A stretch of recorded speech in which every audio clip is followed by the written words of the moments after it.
Kristrún, 22 stiga tap fyrir Haukum í dag. Hvar fer þetta úrskeiðis hjá okkur, finnst þér? Þetta var leikur í fyrrhálfleik. Svo komum við út úr hálfleiknum frekar flatar, missum þetta niður og svolítið eiginlega bara missum hausinn þá og náum ekki að koma tilbaka eftir það sko. Hver var svona helsta breytingin helst? Varnarástri á Haukum kannski sem kom okkur óvart eða hvað var það? Já, við vissum nú nokkurn veginn í hverju við áttum að búast sko. Þær komu ákveðnari bara út úr seinni hálfleik en við og mér fannst okkur vanta alla orku og bara viljan eiginlega og trúina kannski í að taka innan leik í seinni hálfleik. KR nýliðar í deildinni sigur og tap í þessum fyrstu tveimur umferðum. Hvernig finnst þér liðið vera að koma saman svona þessa dagana? Bara ágætlega, við erum bara nýbúin að fá Evrópuleikmanninn okkar, þannig að við erum ennþá eftir að slíta okkur saman. Við erum með nýjan þjálfara, þannig að það eru nýjar áherslur.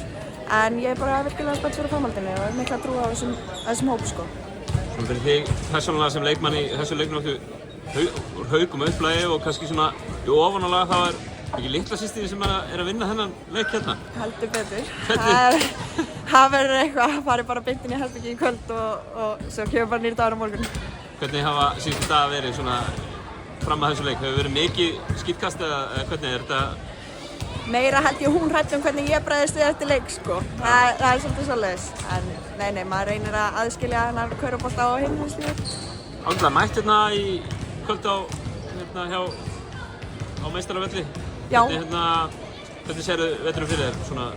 Þetta er bara geggjur fyrir þetta er það sem koma skal og ég er bara virkilega þakklát fyrir stuðninginn og í næsta leik þá tökum við sigur hérna. Kærar þakkir Kristrún og gangi ykkur með framhaldið. Takk sem þú veist.